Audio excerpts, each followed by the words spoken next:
takeaway messages with this. If you want to add these in terms of things to remember.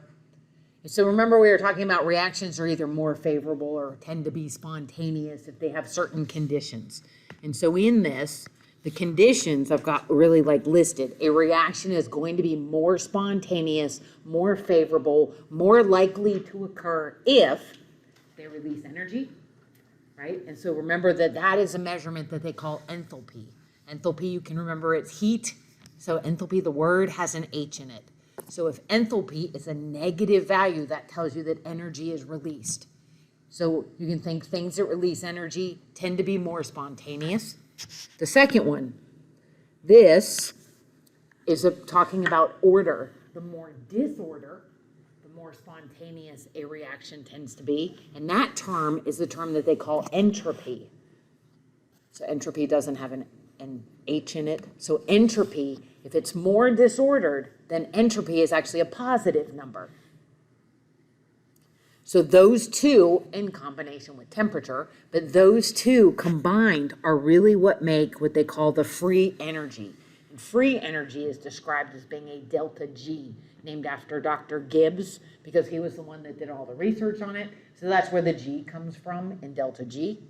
And the kicker is to remember that if you make more disorder, if heat ends up being released, odds are delta G is a negative number and you have something that is more spontaneous.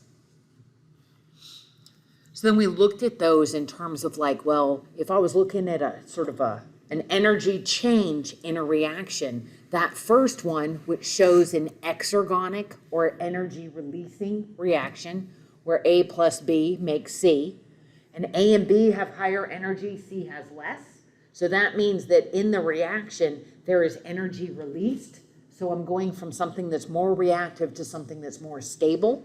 So that tends to be the more favored. This is when delta G is a negative number.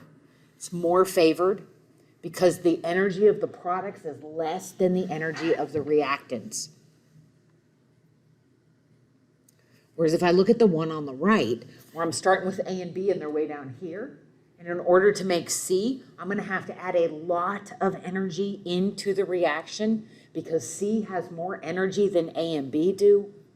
So in this one, this is going to require a lot of external pressure, a lot of external energy. You're going to have to put energy into this reaction. It's not going to happen automatically or spontaneously. So that is the endergonic, energy requiring reaction. And that kind of led us to this idea of, well, when thinking about the amount of energy you got to put in, that is really what they call that activation energy. So remember the activation energy, if I take and let's do it in dark blue. So when I think about activation energy, that is, remember, the amount of energy I have to put in to get a reaction to start. The hill is what that activation energy is. The hill of energy I have to put in. Notice in the first one, it's pretty short. But if I look at the second one and I start here, I have to put this much energy in to get it over the hill, so see how much higher it is. So if I have to put more energy in, then that's going to be less favorable, more energy demanding. So that's those endergonic reactions.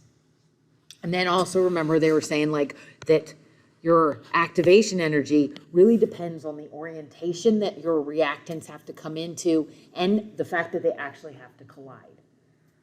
Okay, so if I have some molecules, they don't have a very specific orientation. If they come in contact in any direction, they react. They tend to have lower activation energies. But if I have ones that are very specific, they can only react this way. They won't react if they hit this way or this way or this way or this way. They have to line up exactly perfect. Those are going to have much higher activation energies. And so it really depends on the nature of the reactants as to what their activation energy is. But then we went and we were talking about food stuff. That's just basic nutritional stuff. But then we said, okay, but if a reaction does occur, I can actually speed up how fast it'll occur by changing some of the factors of the reaction. So remember in this, so I have A plus B and I make C. Okay, so if I put A and B together, I can wait, and after 20 minutes, I'll have C. So the reaction takes a period of time. But if I change the temperature, then those molecules are going to move faster. And if now they have more energy, so like on the little graph, that would put A and B higher on the energy level. By adding that heat, they're going to move more, they're going to collide more, they're going to speed up the rate of the reaction. I could also put more reactants together. That just increases the odds they hit each other. Now, if they still have to have that fancy orientation, they might not react much faster, but just the mere fact of having more of them will speed up the collisions. And then that led to the last one. And the last one really corresponds to what we're doing in lab tonight too. I can add a catalyst. So a catalyst works differently. It doesn't just speed up it doesn't do things like temperature speeds up the reaction by making the molecules move faster. Increasing the concentration just makes them run into each other more often because they're all crammed in there. But with a catalyst, catalysts actually bring reactants together in the right orientation. So it sort of takes and puts them together correctly, and that helps to lower their activation energy. So in looking at those, I kind of summarize saying, okay, so rate. I can alter the rate or speed of a reaction by changing the temperature, by changing the amount of my reactants, or by adding the catalyst. And so this one kind of shows how a catalyst works. So here, our catalyst is the enzyme. So enzymes are biological catalysts. Typically, they're made of a protein. They have a very specific shape, and their shape allows them to interact with the reactants in a reaction. So if you look at this one, there's the blue is our enzyme. And in fact, the shape of this enzyme, the fact that the enzyme has this specific shape is actually important. So that specific shape where it's kind of curled, then a point, then kind of a squared off area, that shape allows the reactants to fit into a specific spot on the enzyme. And you see that actually puts those reactants in the right orientation. So if this one is A and this is B, right? So then remember they have to collide in the right orientation. So an enzyme actually puts the reactants in the right orientation. So that not only are they going to collide, but they're also in the right position. That speeds up how fast a reaction can occur. In some cases, 1,000,000 times faster. So a reaction that might take hours could literally take seconds. This is really important in living systems because you need to be able to respond to changes in your environment so that your cells and your system, your living system as a whole, can actually survive. It's estimated that you have somewhere around 25,000 different enzymes in your body. And they may actually speed up very specific reactions. So they work with some reactants, other reactants they might not work on because, again, shape is so important.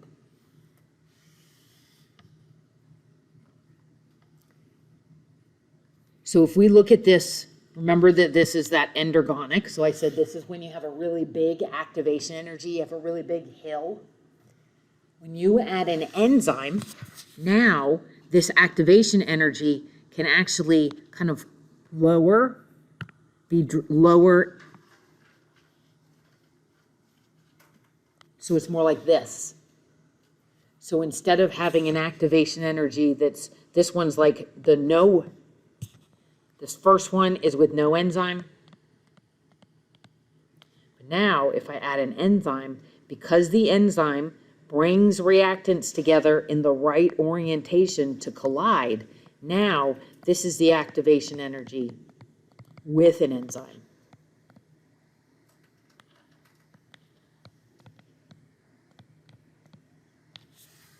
Okay, so that's if the enzyme is there.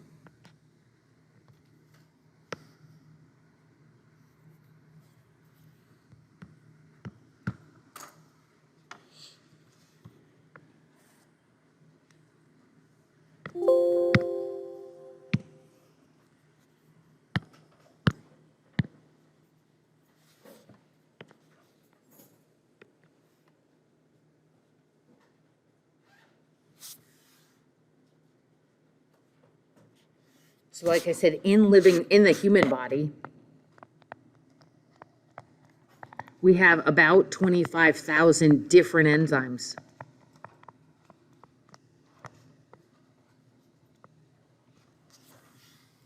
So we have enzymes, like there's enzymes to help break down starch, enzymes to help break down proteins, enzymes to help break down fats or lipids.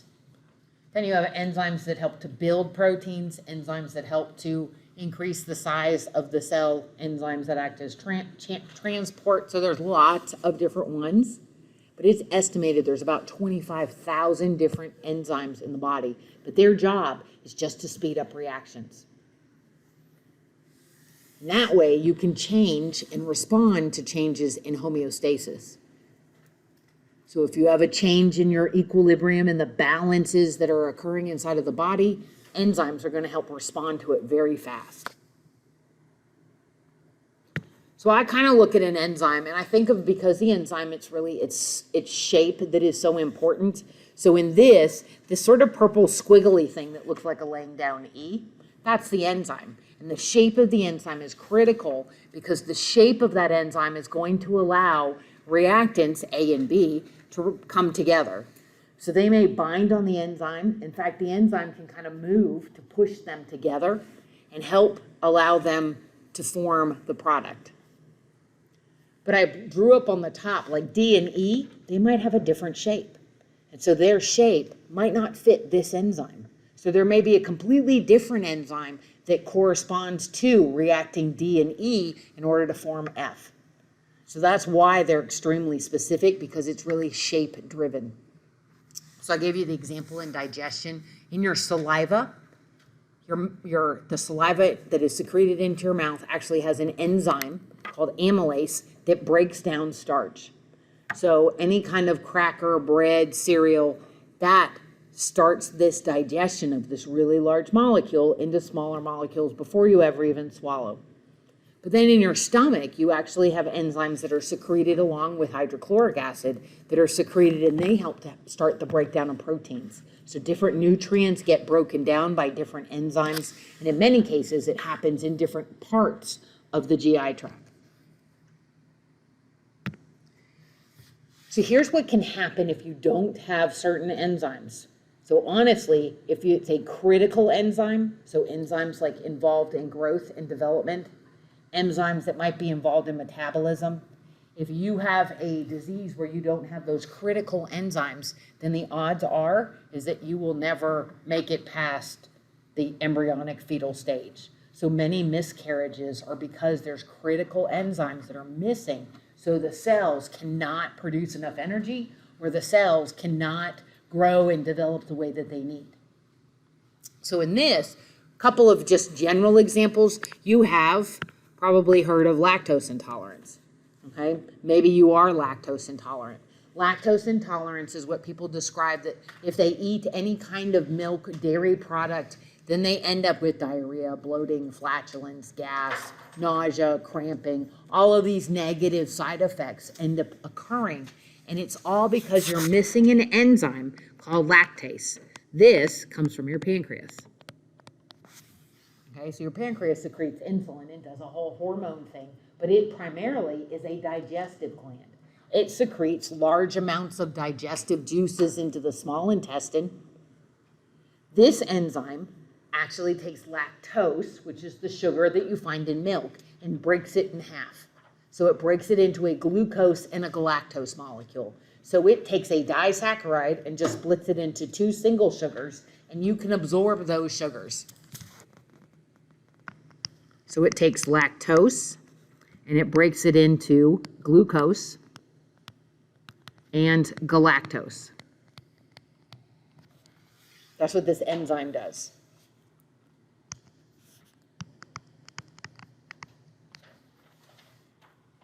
If you don't make this enzyme, so if your pancreas does not secrete lactase, the enzyme, notice all of them end in ASE, that is very characteristic of an enzyme.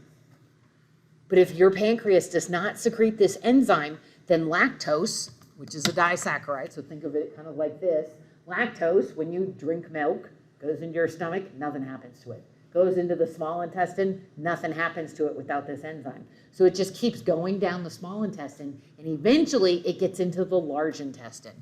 When it gets into the large intestine, millions and millions of what live in your large intestine? Bacteria. And the bacteria ferment lactose.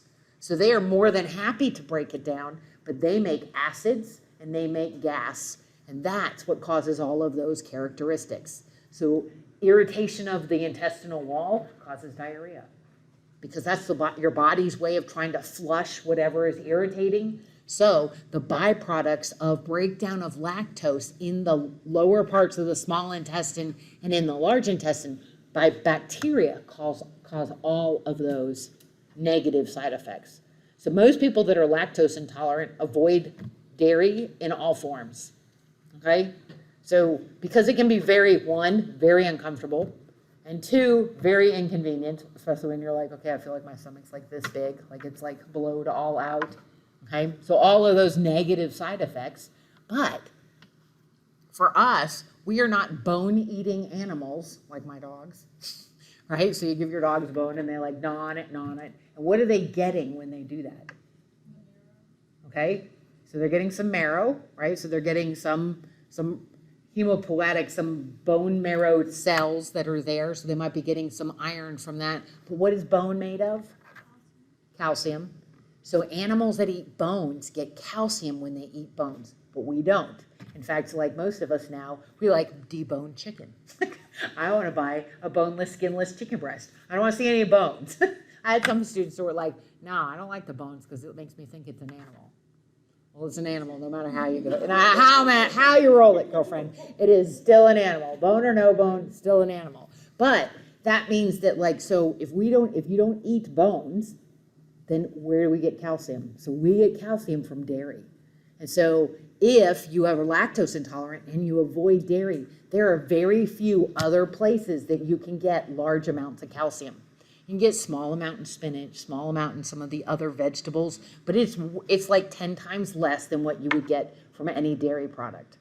So that's the concern, because if you don't eat any kind of dairy and you're not getting calcium, that puts you at risk for what? What happens when you're in your 60s and 70s? Not arthritis, osteoporosis. So osteo is bone, porosis means becoming porous. So you will actually lose calcium from your bone as you get into your 60s and 70s. And that's when you hear about somebody that fell and broke a hip. They may not. They may have actually had a spontaneous fracture of their hip, and that's why they fell. Because the bone can become so brittle, it's almost like the seashells. Have you seen like the seashells that they're like, look like a sponge almost, because they've been bashed about by the ocean so much? So you can actually lose enough calcium that your bones become like that, and they'll just snap. So you can have what they call spontaneous fractures. So the way to do that, like other than like starting to gnaw on some bones, like which will like jack up your teeth and you'll be in the dentist then. Okay? So what other options do you have? Okay? So you can take a supplement. Okay? But if you take any kind of calcium supplement, important thing to do is take it with your biggest meal of the day. If you just swallow a vitamin with a glass of water, you're not stimulating any digestive processes because it's just water, right? So you're not triggering any enzyme secretion, and you have lower absorption because your GI tract is not going to gear up and start pulling nutrients out of your food unless there's food there. So if you take any kind of supplement, you really want to take it with food. Take it primarily, your biggest meal of the day is going to optimize absorption. Okay, so you can, and there are better calcium supplements than just taking Tums, but you can get your calcium that way. But there's also calcium, or what they call Lactaid. I know you've like seen the commercials with the cows. So Lactaid is milk, it's regular dairy milk that they have added this enzyme to. So they milk the cow, separate the cream, make the correct percent, whether it's whole, 2% or skim milk, that's just the different fat content. Then they just take that milk and treat it with this enzyme. It doesn't do anything else to the milk except break the lactose into glucose and galactose, and you absorb those. So that way you get none of those negative side effects. There are even lactose reduced cheese that you can find that also, same thing, you're still going to get your calcium from the milk, from the dairy product, but you're not going to have those negative side effects. So that's because it's become so much more common, they really advertise it more. And so it really shouldn't taste, I've had some people tell me they think it tastes a little sweeter, which makes sense because lactose is not sweet at all, but glucose and galactose are a little sweeter. So you might notice it tastes a little sweeter. That's the only difference though. Other than that, same protein, same calcium content. It's really just milk that's been treated with an enzyme. So that one's really kind of like an inconvenient. It's not a life-threatening issue, but if you look up like albinism. So albinism, this is when you have an enzyme that you're missing this enzyme. It's tyrosinase. This enzyme is responsible for forming melanin. Melanin is the pigment that you find in your skin, will form the iris, the colored portions of your eyes, your hair. Without that, what color is the skin? It's very, very pale. Okay, so people are described as having like extremely pale, almost translucent looking skin. If you're a true albino, what color's their hair? Yeah, it's kind of like it's not truly white. It's more of like a golden kind of color. And then if you're a true albino, what color are your eyes? They would actually be blue. They would actually have no pigment at all, and it's blue. So that's like if you think of a white rabbit, white rabbits are pure albinos. So they have white fur, they have white skin, and they actually have blue eyes. So that's kind of the most extreme. But what does melanin do? If you have no melanin, yes, melanin is an actual ultraviolet light blocker. It's actually like natural sunblock. So it's like you put extra sunblock on, melanin actually does produce, it blocks UV light. So if you make no melanin, what does that mean if you go out in the sun? You're at very high risk for skin cancers. So if you have no blocking of ultraviolet light, that increases your risk of skin cancer. People that are albinos, they're very sensitive to the light. They can't go outside without sunglasses on because of their very light pigmented eyes. They don't have any kind of shading, so light is almost like blinding. So they'll wear really dark glasses. They wear long pants and shirt. They wear like hats. And this is like even if it's cloudy outside, because you can still get exposed to ultraviolet light even when it's cloudy. So this is like a constant thing. And they typically do not have very long lifespans because of skin cancer. So that ultimately ends up causing an issue. So that's one that's a little more serious than just lactose intolerance. But then look at PKU and Tay-Sachs. These are two diseases where you're missing enzymes that really are critical. Phenylketonuria, PKU is what they call it. You were actually tested for this before you ever left the hospital. This is if you're missing this enzyme called phenylalanine hydroxylase. This enzyme breaks down a certain amino acid called phenylalanine. And phenylalanine is a nutrient. But if you can't break it down, it builds up. And when it builds up, it affects neurological development. See, here's what used to happen with babies that had PKU. So a baby would be born, great, good, healthy weight, normal function, nice and pink, eating, nursing, everything's going great. Doctor says, good, you go home, you come back for your 4 weeks checkup, baby still looks good. When you come back for the 8 weeks checkup, well, baby is not like progressing as much. We're not seeing as much of the changes that you would expect with neurological development at 8 weeks of age. Like if you say their name and they start kind of looking around, trying to figure that out, they're not as responsive. Then at 12 weeks, you see even less behavior. So all along, you start to have permanent neurological deficits that develop. And it's all because as they're eating, nursing, they are actually ingesting phenylalanine and it's not getting broken down. And so it's building up to toxic levels, and the effects is that it actually inhibits or blocks neurological symptoms. So once they figured this out, so then, once you get to a certain point, you can't change it. Okay, so that's why now every baby, before they go home, they get what they call a heel stick. So they actually stick them, draw blood out of their heel. And one of the tests that is automatically done is the test for PKU. If baby has PKU, it's now not, you don't have any issues. You just put them on a diet that is low in phenylalanine. So instead of nursing, they would have to have formula, but there is a low phenylalanine diet formula that you can actually put them on, and then they just have no problems. So recognizing that that's just because you're missing this one enzyme.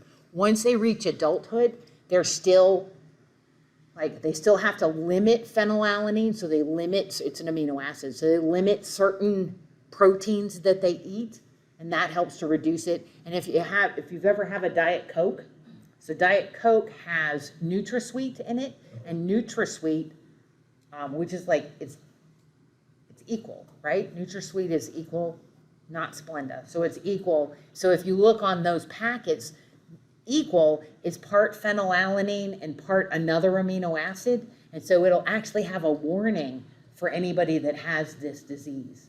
So it will say, if you look at a Diet Coke, like bottled Diet Cokes, it says warning, contains phenylalanine. It's for the phenylketonurics. It has that warning on it so that so they would stay away from that, because that's a high level of phenylalanine that they would actually be ingesting. So that one, not recognizing that disease, ended up having very dramatic effects on normal development. Tay-Sachs, unfortunately, it's one that they can test for, but there is no treatment for. So Tay-Sachs, this is when you're missing an enzyme that is important in neurological development and health of nerve cells. So normal nerve cell metabolism. So if you're missing that, baby, again, is born normal, but then they stop developing. So you notice that they stop in this responding mental retardation, blindness. Eventually you lose muscle function, because that's all through nerve stimulation, but you have this progressive neurological decay that occurs, and it eventually leads to death. So that, if they run through any of the normal batteries of tests, they will test you for Tay-Sachs as well, especially if it's something that runs in your family. Because there are certain races that have higher risk just because it's a genetic disease. So it's passed in families. So you don't always see it, but you have a higher risk factor. So those ones can be life-threatening. And like I said, if you have an enzyme disease where you are not making really important metabolic enzymes or developmental enzymes, then most of the time what ends up happening is you have a miscarriage. So you don't end up even carrying baby to term, because they would never survive beyond. They don't develop enough to be viable outside of the uterus. So some minor ones, one that can have some issues, and then some that can be very serious. So like I said, out of the 25,000 enzymes that you have in your body, some of them are really, really important. So now we go on to this next part. So the next part is talking about the different types of reactions that you might see. And in fact, if you remember back to your balancing equation sheets, these are pretty much all of those. So a synthesis reaction. Synthesis reaction, you will always have more reactants, fewer products. You're always building. That's what I always think of them, is building reactions.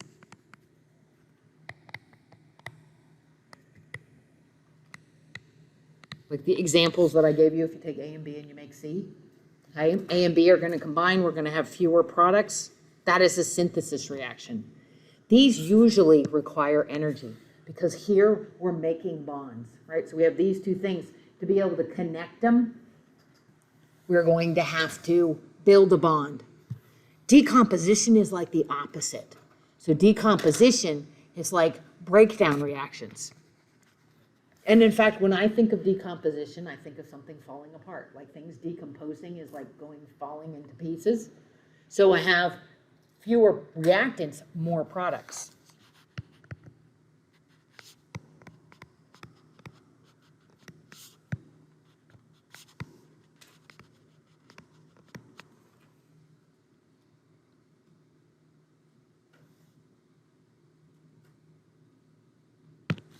Then I have what's called the exchange reaction. So there's two of these. The exchange reactions, they are either single displacement or double displacement. And the way to tell these, notice that I have two reactants, two products. I don't have more of one or the other. So I have the same number of reactants and products.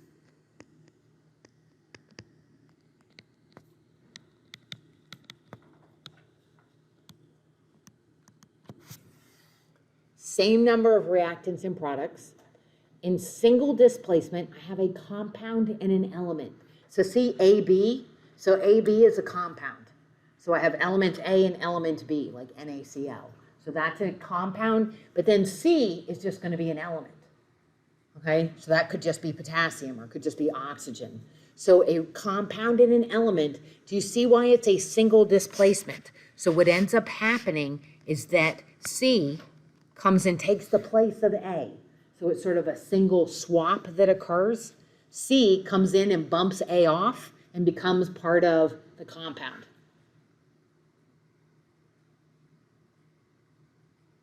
But double displacement is when I have two compounds, and this is like chemical swinging. So this is like when you have swapping of both partners. So if you notice in this one, see how A and C swap places? So both of them, I make two different compounds. And notice in this, the front A and C would always be like metals. Right? Because if it's an ionic compound, if A would be a metal, B would be a nonmetal. C would be a metal, D would be a nonmetal, because that's how ionic compounds are always written. So if the metal from CD comes across C, will bump A off and take its position, and then A takes the position of C. So why does this happen? Again, typically, it means the products are more stable than the reactants. If it's going to happen automatically, typically it means that what you're forming is more stable than what you start with.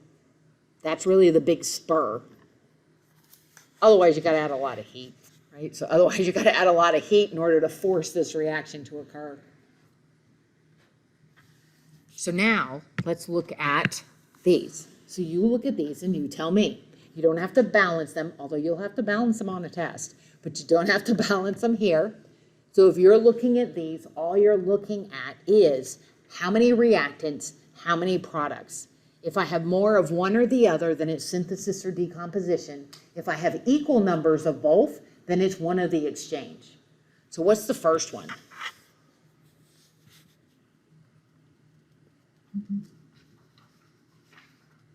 Is it a synthesis, decomposition, single displacement, or double displacement? It's a synthesis. Did everybody see this? So do you see where V plus O makes V2O5? Two things made one. So this plus this made that. Two reactants make one product.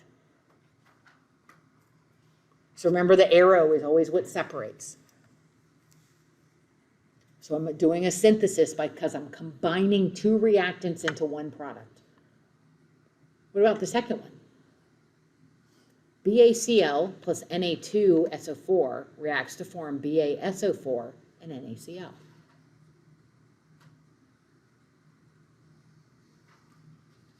What do you think that one is? It's an exchange. Is it a single or a double? It's a double. So this is a double displacement. Right? So think of this. This is AB. This is CD. When these swap, now I have AD and CB. Can you see those? And the kicker with double displacement, two compounds making two different compounds. That's really the easiest way. If you see two compounds, then you know it's a double displacement.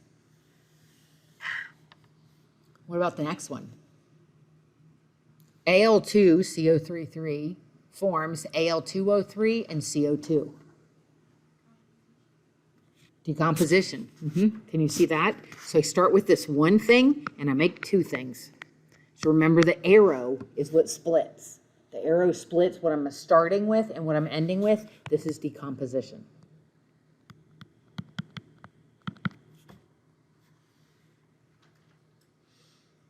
Fe3O4 plus H2 makes Fe plus H2O. That's a single. And you know this because there's an element in a compound. So if my reactants are a compound in an element or an element in a compound, then I know it's going to be, and I form an element in a compound on the other side. So see how I have 2 and 2?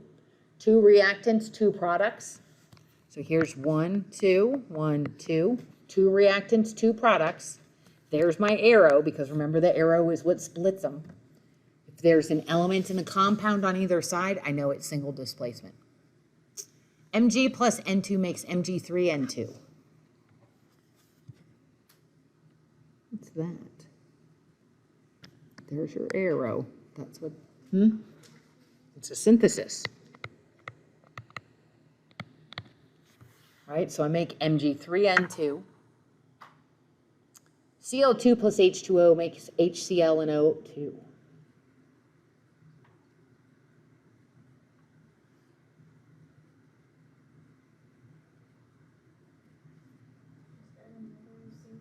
This is a single, because I have an element in a compound making a different element in compound. So in this one, the chlorine came in and bumped the oxygen off. So then I ended up with HCl. So the chlorine displaced the oxygen in that reaction, leaving oxygen by itself. Sn plus Cl makes SnCl4. Synthesis. 2 things making 1 is synthesis. CaO plus HCl makes CaCl2 and H2O. Double. This one's a double. 2 compounds making 2 compounds. That's a double. And then the last one. Synthesis. So iron plus oxygen makes iron oxide. Fe2O3, so it'd be iron 3 oxide. Okay, I will leave this one.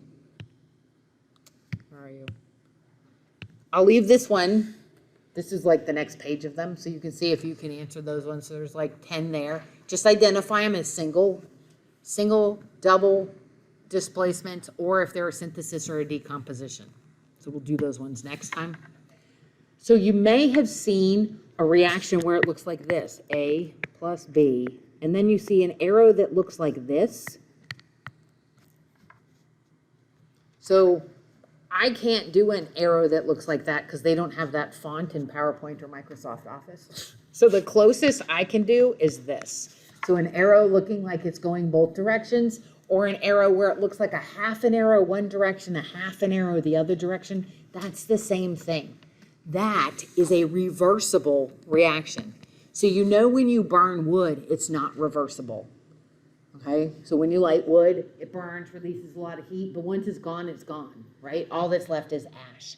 But there are reactions where you can take and run a reaction and then under other circumstances do the exact opposite. So a reversible reaction is one where you can go in a forward direction or a reverse direction. And in fact, the transport of carbon dioxide in your blood is a good example. So carbon dioxide, so you know that this is a gas that is made in your cells. So it's really like a waste molecule, but it's a gas. So it cannot free float in your blood or it would form like a little bubble. And gas bubbles in your blood is a bad thing, okay, because that can lead to a blockage. So what it does, carbon dioxide reacts with water in the blood and forms what's known as carbonic acid. So that's a synthesis reaction. And what this does is this then dissolves carbon dioxide. Right, so it helps to dissolve it. I don't know why my pen's acting like this tonight. Oh.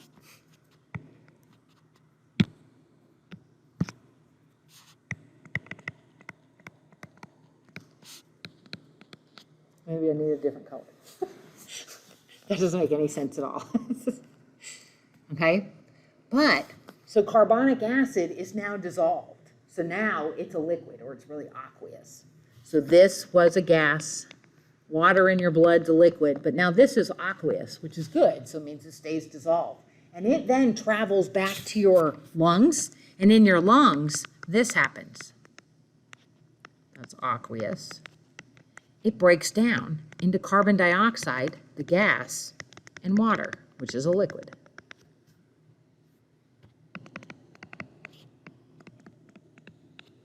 So this forms CO2 at the lungs. Because you want carbon dioxide to diffuse out of the blood so that you can exhale it. So this is a way of being able to like carry carbon dioxide, even though it's a gas, but get it from point A to point B and keep it dissolved along the way. So you see that it's different compartments or different places is where these two reactions occur. So you will oftentimes see CO2 plus H2O, and you'll see this double arrow. So that is really just a way of being able to summarize both of those reactions into one. So the reaction sometimes the reaction can go from products to reactants, but under certain circumstances, it can go from products back to reactants, depending on where we're talking about. So we'll actually talk more about this in chapter 8, but just wanted to introduce, if you see that symbol, it means that it's reversible, that reactants can become products, but in some cases, products can become reactants if you have that double arrow. Well, there's really a fifth type of reaction. We have synthesis, decomposition, single displacement, double displacement, but here's a reaction that's none of those. So when I look at this, so CH4, that's a compound. O, though, is an element, and then what it makes is two compounds. So can you see how this doesn't fit the single displacement? Single displacement is two element in a compound making element in a compound. Double displacement is two elements or two compounds making two different compounds. So notice how this is CH4, so this is always some kind of fuel. Typically, it's just a hydrocarbon, something that's just carbon and hydrogen. But this is really what defines combustion. If you take a fuel and you add oxygen to it, it will, when it goes through complete combustion, it will make carbon dioxide and water and a lot of heat, right? So remember that this is very energetic. A lot of heat energy given off. This is sort of self-sustaining, so once you light it, as long as it's there, it just keeps burning and burning until it's all gone. That's a combustion reaction. So a carbon-containing molecule, just think of fuels. They react with oxygen to produce carbon dioxide and water. That is sort of any kind of carbon-containing fuel. So anything plus oxygen making carbon dioxide and water, that's combustion. So the first one, that's methane. So that's like natural gas. So if you have a gas pack heater, if you live in the city, then you would use this reaction as a way of generating heat energy for your house. The second one is ethane. We don't really use it, but propane, if you live out in the country and you have gas heat, or if you burn a gas stove, then you would have C3H8 as your fuel source with the same reaction. Now they call this complete. Complete combustion always results in carbon dioxide and water. Because the fuel gets as oxidized, or it combines with as much oxygen as possible. And this is irreversible. You'll never have an arrow going the other direction. This is very spontaneous. All you need is a spark to start it, and it just keeps going.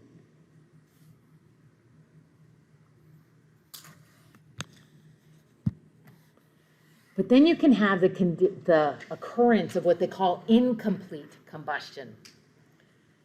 Incomplete combustion is when you don't have enough oxygen. So there is not enough oxygen for the reaction. And so what ends up happening is the carbon doesn't make carbon dioxide. It may just make carbon without any oxygen, or it might make CO, which is what?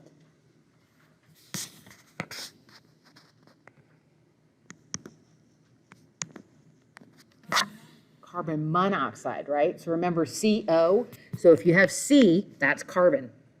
If you have CO, that's carbon monoxide. So if you look at the two examples at the bottom reaction, same thing, fuel plus oxygen. But if there's not enough oxygen, that fuel cannot completely form carbon dioxide. So then it might just form C. So if it just forms C, this is your solid carbon. So when you light like a Bic lighter, that's actually incomplete combustion, and that yellow flame is a sign of the carbon being formed, and then it heats. When it gets heated, it glows orange, that kind of orangey yellow. So like a candle, that's incomplete combustion. A lighter, incomplete combustion. Unless have you ever seen the lighters that glow like blue? They sound like a torch. When you light them, they're like, but they have like this blue flame. That's complete combustion.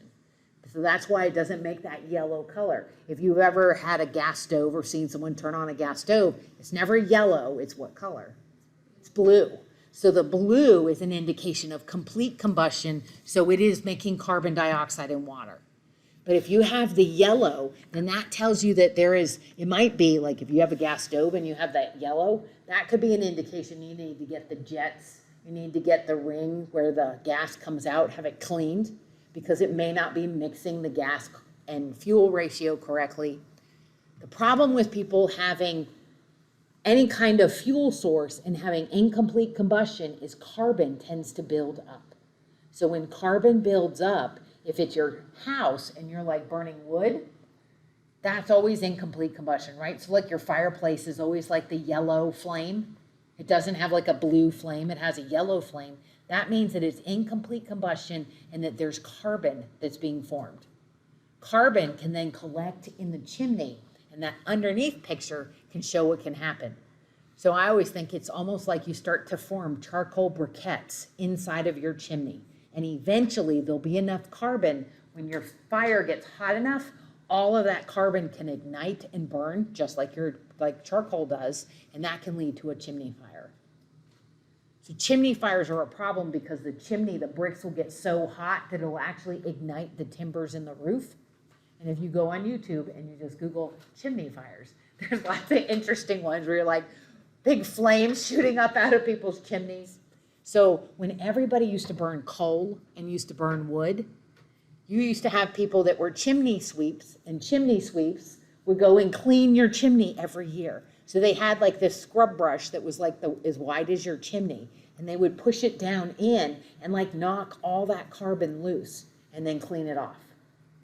Because otherwise it really is like you're just like lining the inside of your chimney with charcoal briquettes. And eventually, if your fireplace gets hot enough, it will ignite that. And then that's going to burn all up in the chimney. So it's one of the things they always check for is like, what does your chimney look like? Are all the bricks in place? How much carbon buildup do you have? So you would have to end up getting that type fixed. So the other issue is not just the fact that you end up with this black sooty stuff all over the place, but you can also form, with just a little bit of oxygen, you can make carbon monoxide. And carbon monoxide is an odorless, colorless gas. When you inhale carbon monoxide, it binds to your red blood cells and it prevents oxygen from binding.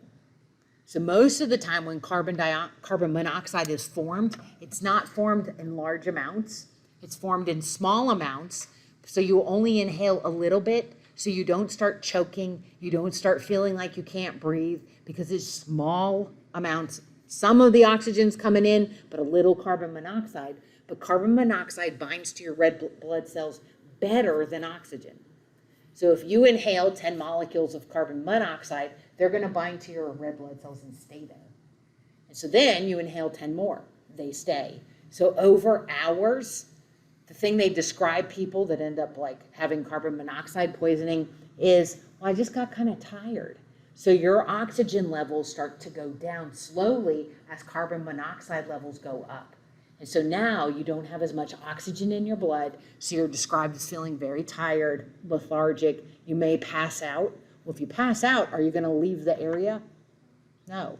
Okay? So now you're passed out unconscious. You're still in the same place and still inhaling and breathing in that carbon monoxide. And this is when they find people like everybody in the house is dead.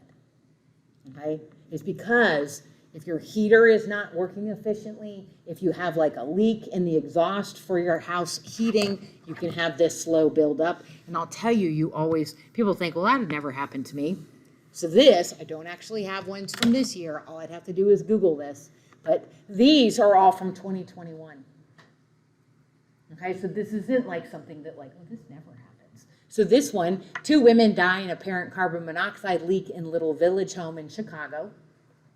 And then this one, family escaped serious carbon monoxide illness after the car. And this is because they actually had like an exhaust leak and they were sitting in their car and it was just idling.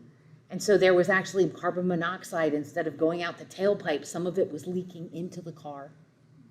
So that was in 2021 in New Orleans. The one down there, entire family dies of carbon monoxide poisoning after Hurricane Ida. So after hurricanes, after natural disasters, you always hear about these because people are like, well, I have a generator, okay, and it runs on gasoline, so we'll be fine. If we lose electricity, we'll be great. Well, where do they put their generator? In the garage, okay? So you put your generator in the garage, and how do you end up plugging in your refrigerator, your freezer, your stove, your microwave? You have to run an extension cord into the house. So you have your gas generator it's not completely efficient, so it always produces carbon monoxide, but you have your extension cord running into the house plugged into all of your appliances. So that means you can't close the door completely. So that means that the door now is open a little bit, but you close the garage door, but that means that all of those fumes are doing what? They slowly start to seep into the house because the door is not shut completely. And that's when they find people like this. This happens in the winter when people use like kerosene heaters that are not vented correctly. Carbon monoxide just begins to slowly build. And most of the time it's at night. Most of the time people are asleep already. So you might have just felt sleepy. And so it's super tragic, but it's like more people died from that hurricane because of carbon monoxide poisoning than actually died from the hurricane. And it was almost all gas generators. So you have a generator you can add gasoline to, you like start it, and so it generates electricity that can power all of your appliances, which is great. You don't you can actually have some lights, you can have a refrigerator, you can have a stove, microwave, etc. But you have to make sure that it's like wired into the house. It doesn't need to be something where we're just going to like jack it. We're just going to then like run extension cords, because if you can't shut that door and seal that generator off from your house, then you're running that risk. So it's not something that's like, oh, that never happens. It happens a lot. It's always like very unfortunate, but every single time we've had major hurricanes hit the United States, you hear about this all the time. When everybody first had to do the mask, COVID, was that like carbon monoxide? No, that would be carbon dioxide. So if you were actually inhaling carbon dioxide, because that's what you're exhaling. Yeah. So people complained that they felt like they couldn't breathe, and it's because it created a little bit of an obstruction. So for somebody that's asthmatic, somebody that has COPD, somebody that has respiratory, like any kind of respiratory issue, it really can make you feel that way. Like it feels like you've got like layers obstructing airflow. So, I don't know. I like know nurses that have like not taken their mask off at work for like 4 years now. They're like, they were pretty much like that before, because they would have tuberculosis patients. They would have like, patients come in with all kinds of stuff. You're like, I don't know what he's got. Everybody's like, well, we better mask up. So now they're just doing it anyways. Okay, so those are really, like, think about combustion as being like a fifth example, because it doesn't fit into synthesis, decomposition, single or double displacement. Instead, it's kind of like its own little fifth. Just remember, any carbon molecule plus oxygen making carbon dioxide and water. That's considered your typical combustion. but incomplete can make carbon, which is a fire hazard, and it can make carbon monoxide, which is a toxic gas. Okay, so now you can also look at these reactions from this standpoint of, well, what is actually happening? So I'm not just looking at A plus B makes C, but actually what's happening in the reaction. And this is where oxidation and reduction comes into play.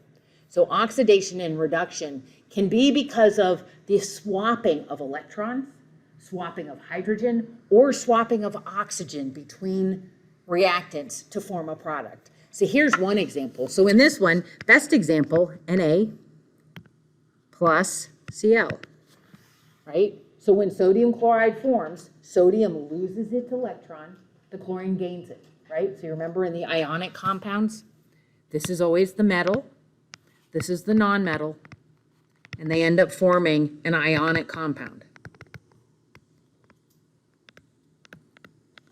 Metals always lost their electrons and become positively charged. Metals are always oxidized.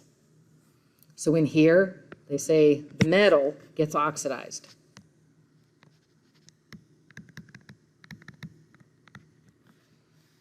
The nonmetal, like chlorine, is going to gain electrons. So the nonmetal, which gains those electrons, is always reduced.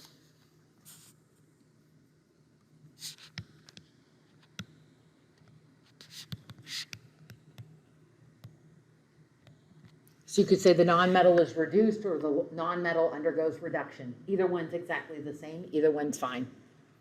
And I really don't worry about the agent part. Just adds another fun part. I always identify the reactant as being oxidized or reduced. So look at the reactant and look at what happens to it when it becomes a product. So like Na becomes Na+. So that means it lost its electron and now it is oxidized. So this one's now Na+, and that means that chlorine is now Cl-.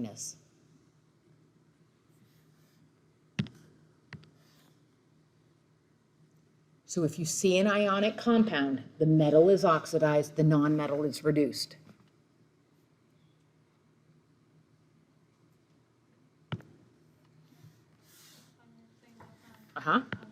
So if you have an ionic compound, so if you see Na plus Cl makes NaCl.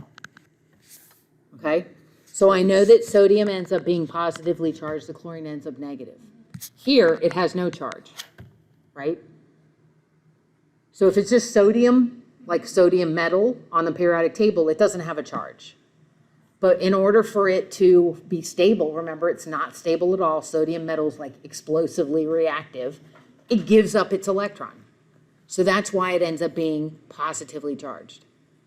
So the metal, this is always oxidized because it loses its electrons.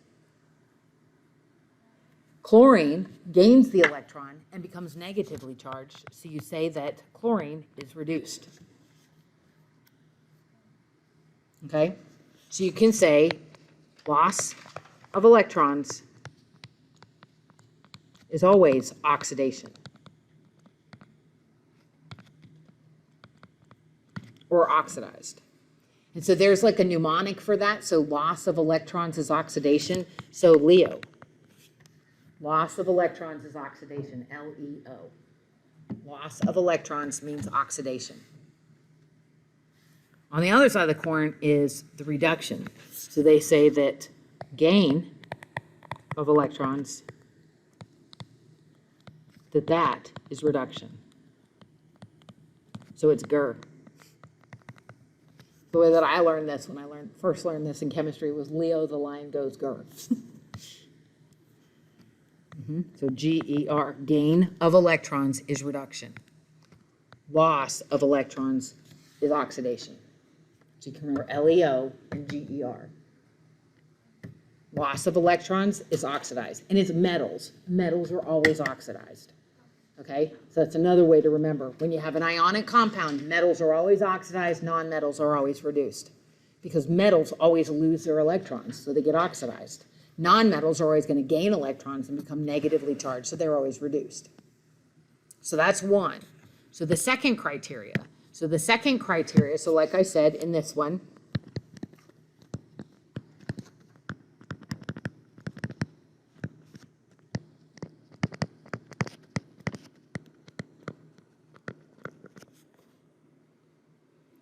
So the second criteria is if you have this change in amount of oxygen. So in a combustion reaction, so in this one, whatever kind of fuel, whether it's CH4, C2H6, C3H8, C4H10, so whatever the fuel is, any kind of carbon fuel, when it combines with oxygen and forms carbon dioxide and water, the fuel, do you see that the fuel, which is made up pretty much of carbon and hydrogen, like a CH4, do you see that the carbon becomes combined with oxygen? Do you see that the hydrogen becomes combined with oxygen? When you look at the reactant side of CH4 and follow it to the product side, do you see both of those atoms gain oxygen? So CH4, the carbon of CH4 gains oxygen. The hydrogen of CH4 gains oxygen. So they always say the fuel is always oxidized because it gains oxygen. If the amount of oxygen for that substance goes up, it gets oxidized.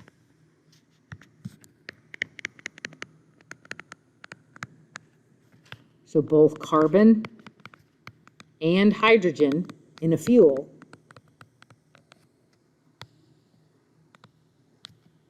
become combined with oxygen to make CO2 and H2O. So both carbon and hydrogen of your fuel end up forming carbon dioxide, the carbon part, water, the hydrogen part. So both of them end up being oxidized. But just like with the ionic compounds, if one reactant is oxidized, the other one is always reduced. So what ends up being reduced?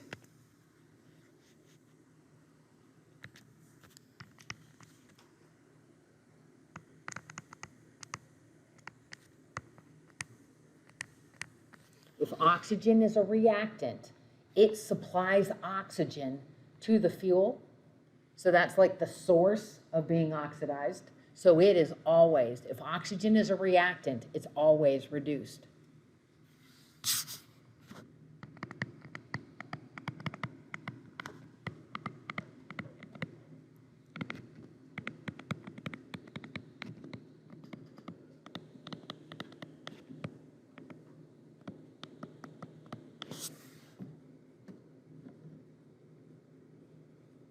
So here's another way of being able to look at single displacement reactions where you have swapping of this oxygen.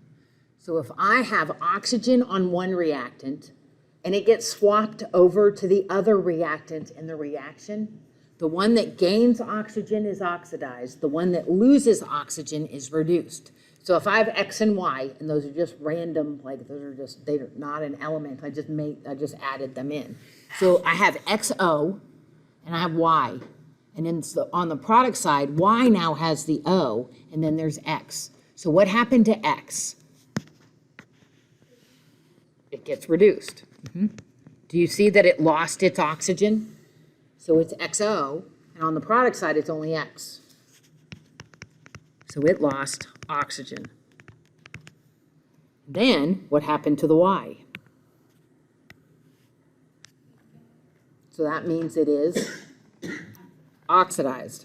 So oxidized, I always think of gaining oxygen, sounds like oxidized, okay? So if you gain oxygen, you're oxidized. If you lose oxygen, you're reduced.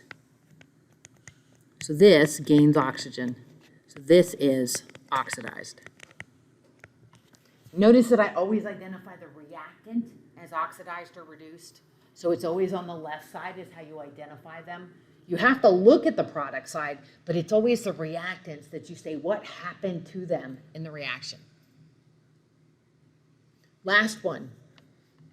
Hydrogen, swapping of hydrogen can also be oxidation and reduction if it's a single displacement.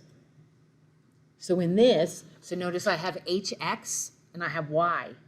And then I have this swapping.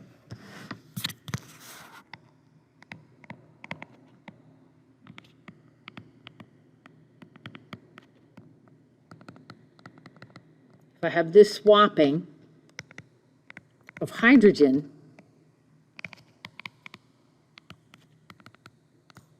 putting those as your general rules, right? So remember that metals are always oxidized. Non-metals are always reduced. If you have fuels, if it's combustion, the fuel is always oxidized, oxygen's always reduced. And then the one, if you have oxygen, whichever reactant gains oxygen, it's oxidized. Whichever reactant loses oxygen, it's reduced.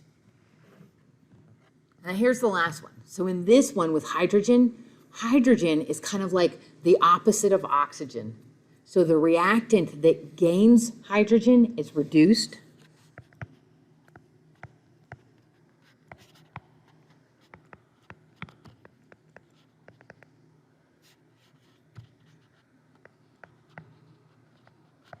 And the one that loses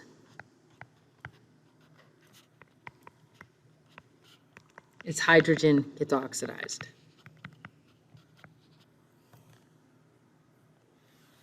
So hydrogen and electrons like do the same. Loss of electrons is oxidation. Loss of hydrogen is oxidation. Gain of oxygen is reduction. No, opposite way. So loss of electrons is oxidation. Loss of hydrogen is oxidation. Gain of oxygen is oxidation. So oxygen like doesn't really fit how the other ones work. So in this one, if I have HX and now it's just X, what happened? It loses its hydrogen, and that means it's oxidized. So I went from HX to just X. And then the other one, Y, becomes HY. So if one gets oxidized, the other one gets reduced. So you see that Y gains H. If it gains, then it's reduced.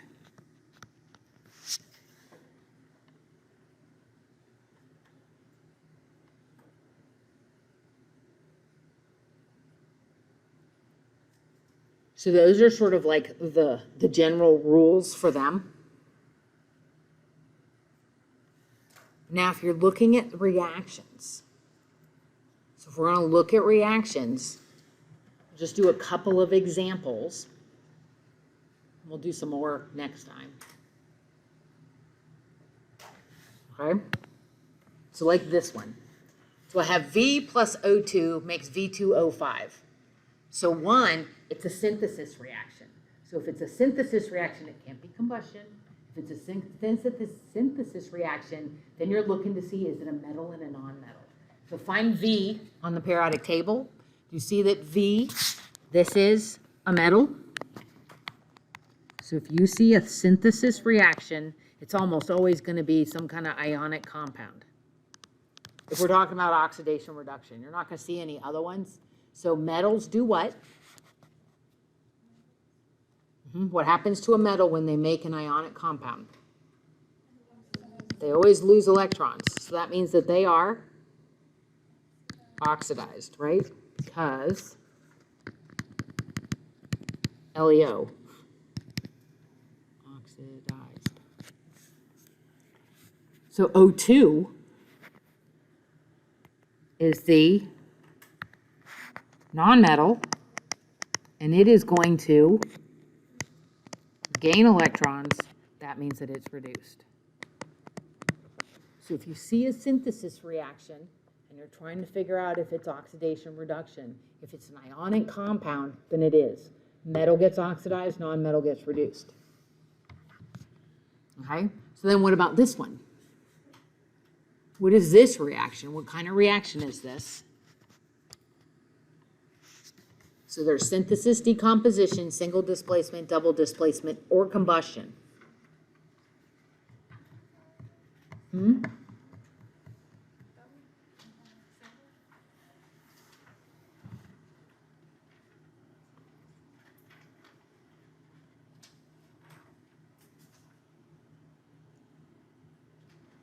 So what is this one? It's combustion. I put carbon dioxide and water backwards, but it's still combustion. A fuel plus oxygen makes carbon dioxide and water. So this is a combustion. So if it's a combustion reaction, it is oxidation reduction. What happens to the fuel? The fuel is your carbon molecule. The fuel is always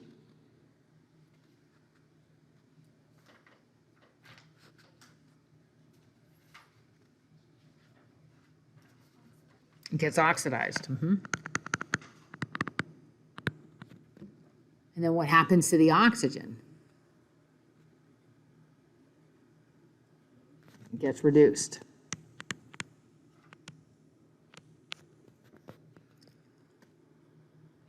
Now, do you see the next one is a single displacement?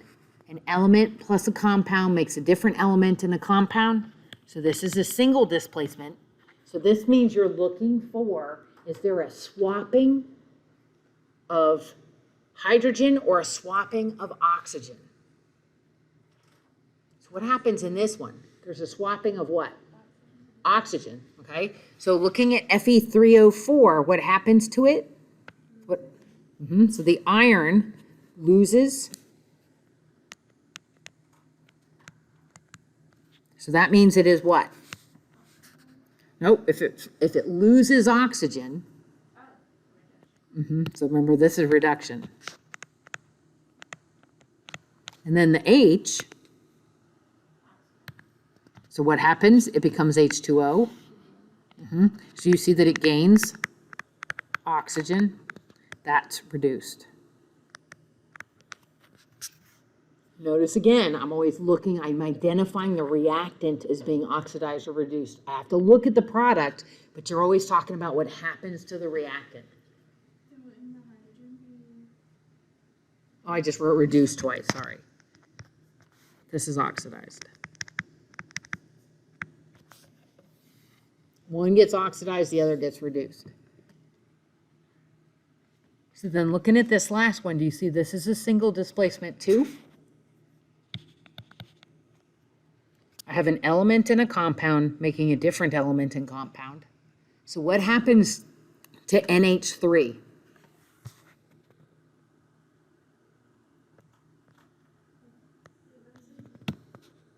It becomes N2, right? So I lose hydrogen. So you see NH3 becomes N2. So the nitrogen, just the NH3 becomes just N2. So this is oxidized. So loss of hydrogen or loss of electrons, that's oxidation. Gaining oxygen is oxidation. So that's the oxygen's the opposite in terms of what happens to it. But then what happens to the bromine? So see how the bromine becomes HBr? So the bromine gains a hydrogen, and that's reduced. Okay, so practice that identification of the different reactions. I thought I had another one. Here's an example. So let me give you this last example, then we'll be done with this. So your liver actually detoxifies alcohols. One of the alcohols, the more common one that you ingest, is just ethanol. Ethanol is just like in wine or beer or spirits, any kind of alcohol is ethanol. You have an enzyme called alcohol dehydrogenase, and that's exactly what it does. It pulls a hydrogen off of ethanol and converts it to acetaldehyde. So just so that you know, ethanol itself is toxic.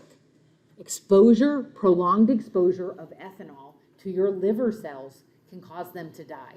And when they die, they become scar tissue. But if there is, like, and so they say it's sort of like a glass of wine an hour, so your liver can handle about a glass of wine an hour, okay? And like a glass of wine is 6 ounces. A glass of wine is not like a 16-ounce like mug, all right? So it's a 6-ounce small, right? You should be able to get 4.5 glasses from a bottle of wine. Okay, so it really depends. The cup glass doesn't really, I have seen people have these glasses throw like, oh my God, you like put a whole bottle of wine in that one glass. That's not a glass, okay? So the rule of thumb is your liver can handle about 6 ounces, which would be the same as like a regular beer, no high gravity beers, but like a regular beer, an hour. So it gets absorbed, passes through the liver. Your liver is a big, huge filter. And what it does is it pulls hydrogens off of ethanol, and it converts it to acetaldehyde. So that means that the ethanol loses hydrogen. So what happens to it? So ethanol loses hydrogen, so it is oxidized. It actually passes that oxygen. You can't really see it because I don't have that line's not up high enough. It actually passes it to these like carrier molecules called NAD. So that molecule up here, which then ends up gaining hydrogen, that gets reduced. So there is still an oxidation reduction that happens. And like I said, your liver cells, as long as you have a normal, healthy, functioning liver, your liver can manage about a glass of whatever alcoholic drink an hour. But people that ingest higher amounts over shorter periods of time, your liver can't detoxify it fast enough. Your liver has an enzyme. These enzymes are like, take the alcohol, break it down. Take the alcohol, break it down. Take the alcohol, break it down. But it can only do it but so fast. There's like a maximum speed. So if you ingest more than a glass an hour, then your liver cells can't keep up, and ethanol starts having a toxic effect. So it can damage and even destroy converting part of your liver to scar tissue. And that is what happens with cirrhosis. So cirrhosis doesn't happen like overnight. It typically, if it's because of alcoholism, it usually ends up taking it's years, sometimes decades, that you begin to see the effects of overindulgence of alcohol over too short a period of time. Now, other drugs can do this too, like a lot of Tylenol. You eat a whole bottle of Tylenol, and you can end up with cirrhosis, liver failure as well, okay? Because your liver detoxifies most of the medications you take. It's your liver's job to break those things down. And so when they say take it every 4 to 6 hours, that is why. Because your liver needs 4 to 6 hours to break down the normal dose of Tylenol. And in all honesty, you could probably double the dose and still be safe. But when you start doing like triple, quadruple, like people that are in pain, sometimes it's because they're in pain. Sometimes it's like, especially with the elderly, sometimes they forget that they took their meds and they take them again. And then they still don't remember and they take them again. So they have actually overdosed or gotten to the hospital and they have cirrhosis. They have cirrhosis because of misuse of drugs. Not on purpose, but because of the issues that come along with that. But that's like a whole nother story. So that's how cirrhosis really does develop. Now methanol, which is wood alcohol, not grain alcohol. Methanol is a common solvent. Methanol, during Prohibition, they used to make what they call bathtub gin. So you would take corn, boil it, throw yeast in it, and let it mash. So it would actually form alcohol, form ethanol, but it would also form some methanol. And if you weren't good at distilling, if you weren't good at boiling and collecting your ethanol, you could end up with a mix of the two. That, when it gets to your liver, the same enzyme, remember I told you how specific they all are? Well, alcohol dehydrogenase will oxidize methanol just like it oxidizes ethanol, but what does it make? What do you know about this? What is this? Not just poisonous. Where have you seen this? What is it used in? Where have you seen formaldehyde? Formaldehyde is an embalming fluid.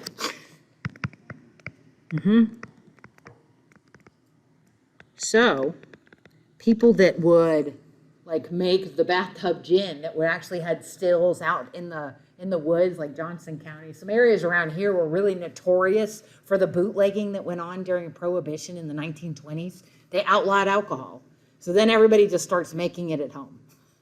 Okay? But you're like making ethanol, and then they have to boil and distill it, and ethanol is flammable. And so you have like a fire burning underneath a bucket or a kettle that now has flammable gases coming off. So a lot of times stills would just blow up in the woods.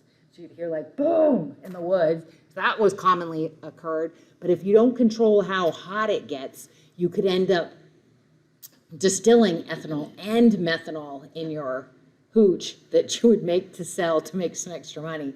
So then you can end up with people that would die, people that would go blind because formaldehyde actually causes permanent damage to the optic nerve. And so there was all these negative side effects that could occur, but it's because that enzyme actually breaks down both of those different kinds of alcohols. For both of them, it's an example of an oxidation reduction reaction. Just the swapping of hydrogen that happens in the reaction. If you lose hydrogen, that's oxidation. Gaining hydrogen, that's reduction. Okay, so I'll quit there.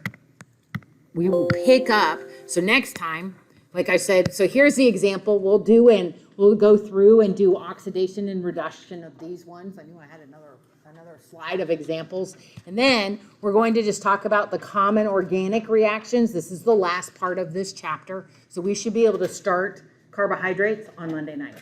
Okay, so this will be like the last part, and we can go on from there.